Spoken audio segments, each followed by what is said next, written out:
আসসালামু আলাইকুম রহমতুল্লাহি ওয়া বারাকাতুহু। সম্মানিত দর্শক, তারেক রহমান সাহেবের সরকার মাত্র 4 মাস হলো ক্ষমতায় এসেছেন। এরই মধ্যে একের পর এক দুর্ঘটনা ঘটে চলেছে। প্রকৃতি সরকারকে স্বস্তি দিচ্ছে না।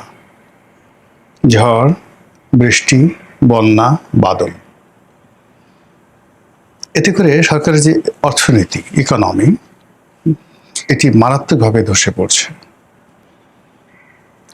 এরপর মানুষ সৃষ্ট কিছু জটিলতা।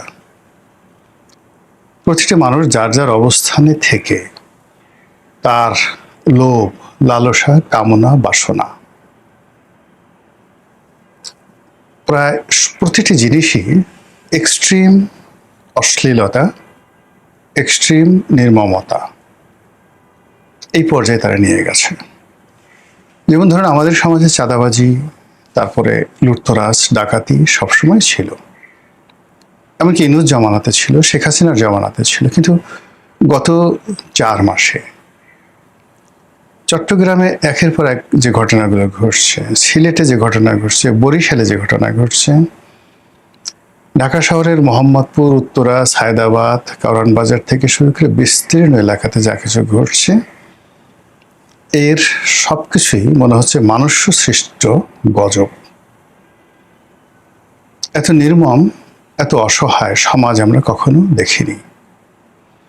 যেখানে মানুষ আক্রমণ করে থানা ভেঙে ফেলছে এই গত 4 মাসে, যেখানে কোনো একজন আশ্রয় প্রার্থীকে বাঁচানোর জন্য পুলিশ তাকে এনে থানাতে রেখেছে, সেই থানা সিলেটে আক্রমণ করে তারপরে থানার যে টিনের চাল খুলে সেখান থেকে আসামিকে বের করে নিয়ে গেছে, বা বের করে নেয়নি, কিন্তু টিনের চাল খুলেছে। আমরা খবরটা দেখেছি, ডিটেলস আমি একটা বলতে পারবো না। কিন্তু এই সকল ঘটনা, মানে থানা আক্রমণ করেছে, চারিদিকে লোকজন ঘেরাও করে আছে, এরপরে লোকজন থানার উপরে উঠে গেছে, টিনের চাল খুলে নিয়ে গেছে, এতটুকু পর্যন্তই থাকেন না কেন, পিলে চমকে যাবে।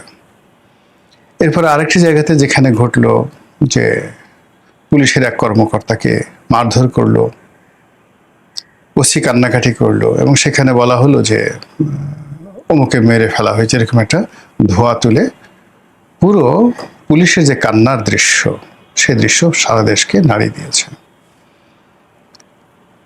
সরকারের যে অর্গানগুলো রয়েছে, সেটা এক্সিকিউটিভ, জুডিশিয়ারি এবং পার্লামেন্ট, কেন যেন এগুলোর সাথে সমন্বয় হচ্ছে না। যারা ভুক্তভোগী, সরকারি অফিসে যারা কাজকর্ম করতে যান, তারা জানেন যে কি পরিমাণ ঘুষ এবং দুর্নীতি বেড়েছে। তারপর যারা ব্যবসা বাণিজ্য করেন, তারা খুব ভালো করে জানেন যে পেট চালাতে, সংসার চালাতে, অফিস চালাতে তাদের কি পরিমাণ কষ্ট করতে হচ্ছে। এরই মধ্যে নির্বাসিত, তারপর ক্ষমতা থেকে উচ্ছেদ হয়ে যাওয়া এবং নিষিদ্ধ সংগঠন আওয়ামী লীগ এবং তার সভানেত্রী, এবং একই সঙ্গে তার যারা বড় বড় নেতা রয়েছেন, তারা যে ভাষায় দেশের বাইরে থেকে, দেশের ভেতরে থেকে তারা যে ভাষায় কথা বলছে, এটা অনেকটা সেই পূর্ব বাংলার সর্বহারা পার্টির মতো করে। আমি 81-82 সনের দক্ষিণ অঞ্চলের কথা জানি। সর্বহারা গ্রুপের লোকজন চিঠি দিতেন, আমরা তোমাদের বাড়িতে আসছি, এত টাকা রেডি রেখো।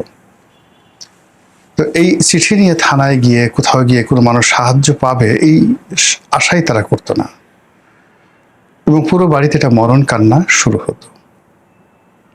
বিশ্বাস করেন, আওয়ামী লীগের অনেকগুলো সাইবার গ্রুপ তৈরি হয়ে গেছে, যাদের কাজই হলো সেই বিভিন্ন রকম ভয়ঙ্কর সব ছবি প্রোফাইলে দিয়ে হোয়াটসঅ্যাপের মাধ্যমে, তারপর বিদেশি নম্বর ব্যবহার করে বিভিন্ন মানুষকে টেলিফোন করা। টেলিফোন করার আগে সে পরিচয় দেয়, আমার নাম অমুক, আমি সাইবার কমান্ডার, সেক্টর নম্বর অমুক। বা আমি 24 কি যোদ্ধা এরকম কিছু একটা নাম দিয়ে, মানে ভয়ঙ্কর সব 24-এর গেরিলা কমান্ডার, প্লাটুন নম্বর 6 বা প্লাটুন নম্বর 7 বলি একটা মেসেজ দিল, আপনার কোড নম্বর 0011 এই আপনার কোড নম্বর। এখন আপনি কিছু বুঝতেছেন না যে একটা অদ্ভুত ছবি আসছে, 0011 অমুক বলছি ইত্যাদি ইত্যাদি কিছু না। এরপর আপনাকে একটা ফোন দিল, ফোন দিয়ে সে যা ইচ্ছে তাই বলে গেল। এখন আপনি যদি একজন এসপি হন, ডিসি হন, আপনার তো একটা পরিবার আছে। আপনি যে কোনো মন্ত্রী হন, এমপি হন, আপনার একটা পরিবার আছে, পরিজন আছে। এইভাবে প্রতিদিন ম্যাটিকুলাসলি বহু মানুষের জীবন হারাম করে দেয়া হচ্ছে। ফলে কি হচ্ছে, সব কথা সবাই শেয়ার করেন না, সব কথা সবাইকে বলেন না, কিন্তু যে যার অবস্থানে বসে একটা আতঙ্কের মধ্যে তারা পড়ে গেছে। দ্বিতীয়ত, জামাত এবং এনসিপি তাদের আচার এবং আচরণ এটি সরকারের কাছে স্বাভাবিক মনে হচ্ছে না, বিএনপির কাছে স্বাভাবিক মনে হচ্ছে না, আবার বিএনপির আচার আচরণও এনসিপি এবং জামাতের কাছে স্বাভাবিক মনে হচ্ছে না। আমরা যারা সন্দেহ করছি দূর থেকে যে জামাত, এনসিপি, বিএনপির মধ্যে একটা গোপন সমঝোতা আছে, বন্ধুত্ব আছে, এবং তারা সম্মিলিতভাবে আমি এবং মামুদের একটা দামি সরকার পরিচালনা করছে, এই যে আমাদের সন্দেহটা হয়তো অমূলক হয়ে যাবে খুব দ্রুত। কতগুলো বিষয় নিয়ে তাদের মধ্যে যে মতদ্বৈধতা চরম পর্যায়ে পৌঁছে গেছে, দূরত্ব অনেক পর্যায়ে চলে গেছে, এটি এখন ক্রমশ স্পষ্ট থেকে স্পষ্ট হয়ে যাচ্ছে। অন্যদিকে সরকারের যে সমস্ত লোকজন মন্ত্রী হয়েছেন, এমপি হয়েছেন, কিন্তু বিএনপির সাথে সম্পৃক্ত ছিলেন না, অনেকে ছোট ছোট দলের মালিক ছিলেন, সে সকল দল বন্ধ করে অনেকে বিএনপিতে যোগদান করেছেন, তাদের কপালে এখনো পর্যন্ত শিকেটি জোটেনি। কেউ হয়তো এমপি হয়েছেন, কেউ হয়তো ছোটখাটো মন্ত্রী হয়েছেন, কিন্তু ওই পর্যন্তই। বরং তারা যেটা মনে হচ্ছে যে এই মন্ত্রী এমপি না হলে তারা এই রাজপথে মানুষের যে সহানুভূতি পেতেন সেটা এখন বুমেরাং হয়ে গেছে। এখন লোকজন তাদেরকে দেখলে বিএনপির দালাল বলে, বিএনপির পাচাটা বলে, বিএনপির নাপিত বলে বাংলা কথায়। বারবার অফ বিএনপি, যে বিএনপির নাপিত আবার কি জানো তেন না, চুল কামায় না। বিএনপির কি কামাইলে মানুষ কি নাপিতে গালাগালি দিতে পারে, বাঙালি সেই অভ্যাসটা মানে বোঝার চেষ্টা করেন। এখন যেখানে একটা 9, 10 তারপরে ইন্টারমিডিয়েট পড়া ছেলে মেয়ে প্রকাশ্যে এসে কি গালাগাল দিচ্ছে, কাজী বিএনপি নাপিত বলতে কি বুঝায়, এইভাবে ইন্টারনেটে এসে বাইরে এসে অসংখ্য লোক নানা রকম গালাগালি দিয়ে এই যারা সরকারের সঙ্গে যুক্ত হয়েছে তাদেরকে মানসিকভাবে বিপর্যস্ত করে ফেলছে। ফলে সরকারের ভিতরে যে সকল বন্ধু সরকার যাদেরকে মনে করেছিল তাদের মধ্যে দূরত্ব তৈরি হয়েছে। অনেকেই সরকার থেকে পদত্যাগ করার, এমনকি আলাদাভাবে রুমিন ফারহানা হওয়ার তারা চেষ্টা করছেন, সাহস পাচ্ছেন না, বাট তারা চেষ্টা করছেন। অন্যদিকে প্রধানমন্ত্রীর পদে আছেন জনাব তারেক রহমান সাহেব, তিনি তার মতো একটা স্বাভাবিক জীবনযাপন করছেন, সারা বাংলাদেশ ঘোরার চেষ্টা করছেন তার বাবার মতো। তার বাবা হেলিকপ্টারে যেতেন, তিনি লাল বাসে করে যাচ্ছেন, সঙ্গে তার স্ত্রী মহোদয়া যাচ্ছেন।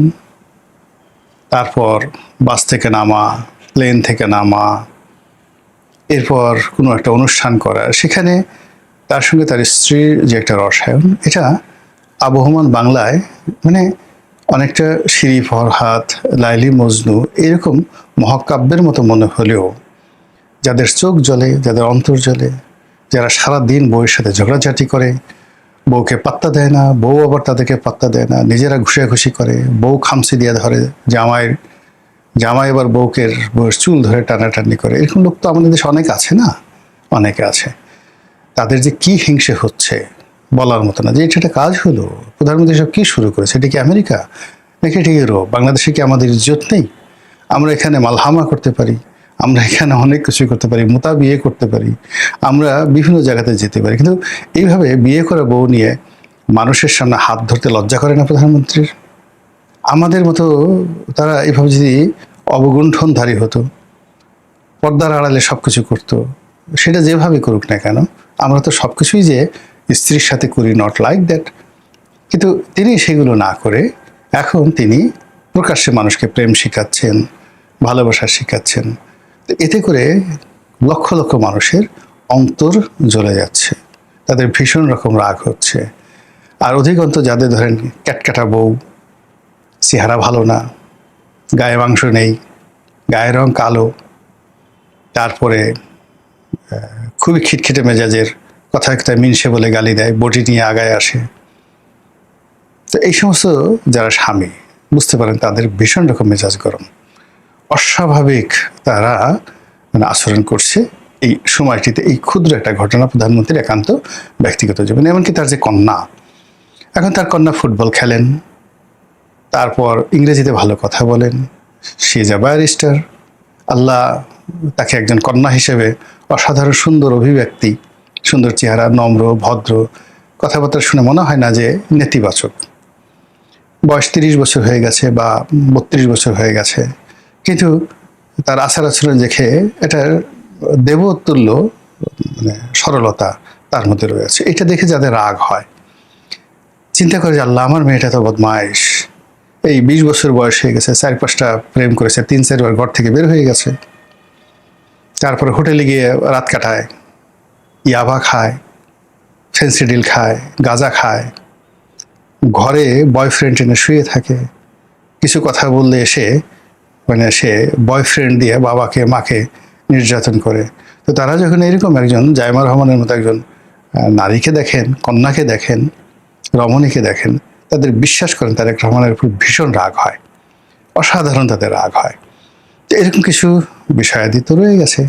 তার সঙ্গে সঙ্গে তিনি এইভাবে চলেন, কারণ আমরা কোট টাই পরি, আমরা এইভাবে চালচলন করি, তারপর আমরা এমপি হলাম, মন্ত্রী হলাম, আমাদের কি ট্যাক্স ফ্রি গাড়ি আনতে ইচ্ছে করে না? উনি তো ভালো গাড়িতে চলছেন, বুলেট প্রুফ গাড়িতে চলছেন, প্রধানমন্ত্রী হিসেবে তার রাষ্ট্রীয় গাড়ি আছে, ব্যক্তিগত গাড়ি আছে। আমরা তো অনেকে সাধারণ পরিবার থেকে এমপি হয়েছি, একটা ট্যাক্স ফ্রি গাড়ি আনবো, ভৌ ভৌ করে চালাবো, আমাদের এই রিজিকে তিনি কেন হাত দিতে গেলেন? এরকম অনেকগুলো বিষয় নিয়ে দেখা গেল যে তার প্রতি, জনাব তারেক রহমান সাহেবের প্রতি অনেকের রাগ, ক্রোধ, ক্ষোভ চলতে পারে। আবার অনেকে প্রধানমন্ত্রী হতে চান, শেখ হাসিনা আবার ক্ষমতায় ফিরে যেতে চান, তারপরে জামাতের সভাপতি তিনি আমিরুল মুমিনিন হতে চান। এই জিনিসগুলো নিয়ে যে কন্ট্রাডিক্ট অ্যান্ড কনফ্লিক্ট, সেই কন্ট্রাডিক্ট অ্যান্ড কনফ্লিক্টের কিছু নমুনা আমরা রাজপথে দেখতে পাচ্ছি। যে শিশু বিদ্রোহ আমরা শেখ হাসিনার জামানায় দেখেছিলাম, 8-9 ছেলেরা স্কুল থেকে বের হয়ে সরকারকে অচল করে ফেলেছিল, এবং একবার প্রায় 200-250 লোক ছিল আওয়ামী লীগের অফিসে, ধানমন্ডি অফিসে। তো সেই 9-10 ছেলেরা খবর এলো যে তারা এবার আওয়ামী লীগ অফিসে আক্রমণ করবে। ওবায়দুল কাদের সাহেব সে অফিসে ছিল। তো ওখানে যারা উপস্থিত ছিলেন তাদের মধ্যে একজন আমাকে বললেন যে ভাই, বিশ্বাস করবেন না কি যে ভয় পেয়েছিলাম, শুধু এতটুকু, ওই অফিসে কয়টা বাথরুম ছিল তা জানা নাই, প্রত্যেকটা মানুষ যদি আক্রমণ হয়ে যায় কোন জায়গাতে পালাবে সেই টেনশন, ওয়াল কিভাবে টপকাবে, 3 তলা থেকে কিভাবে নামবে। ছেলেরা সব ছিল ওই সীমান্ত স্কোয়ারের কাছাকাছি। তো কাজেই এই শিশু বিদ্রোহ বাংলাদেশে বহুবার হয়েছে, আর সেই বিদ্রোহ প্রতিবারই প্রলয়ঙ্কারী রূপে বড় হয়ে আরও ফিরেছে। তো কাজেই এখন ইন্টারমিডিয়েট যারা পরীক্ষা দিচ্ছে তাদের যে আন্দোলন, সেই আন্দোলনের মধ্যে ইতিমধ্যে বহু পক্ষ জড়িয়ে গেছে। সেই বহু পক্ষ জড়িয়ে গেছে, ফলে এটি আর নিছক ছেলে খেলা বা যাকে বলা হয় খেলাধুলার মধ্যে নেই। এর মাধ্যমে anything might happen at any time. সরকারের যারা কর্তা ব্যক্তি তারা তো অবশ্যই ভালো বুঝেন, আমরা আসলে সরকারের একটা ধারাবাহিকতা চাই। আমরা চাই যে একটা ইলেকশন হয়ে গেল, সরকার 5টি বছর ক্ষমতায় থাকুন, এবং প্রতিটি সরকারেরই কতগুলো সুন্দর পরিকল্পনা থাকে। তারেক রহমান সাহেবের সুন্দর পরিকল্পনা আছে, তিনি সেগুলো বাস্তবায়ন করুন, এরপরে নিয়মতান্ত্রিক পদ্ধতিতে সব কিছু হোক।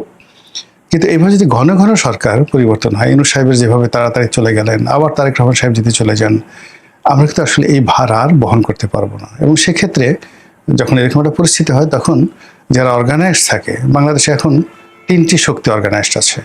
1 নম্বর আছে সেনাবাহিনী, 2 নম্বরে আওয়ামী লীগ, 3 নম্বরে জামাত। এখন এই 3টি শক্তির একটি যদি আসে, সেটিকে আপনার আমার জন্য খুব বেশি ভালো হবে না খারাপ হবে, চিন্তা করতে থাকুন আর দেখতে থাকুন মহান আল্লাহ আমাদের সবাইকে হেদায়েত দান করুন এবং হেফাজত করুন। আসসালামু আলাইকুম ওয়া রাহমাতুল্লাহি ওয়া বারাকাতুহু।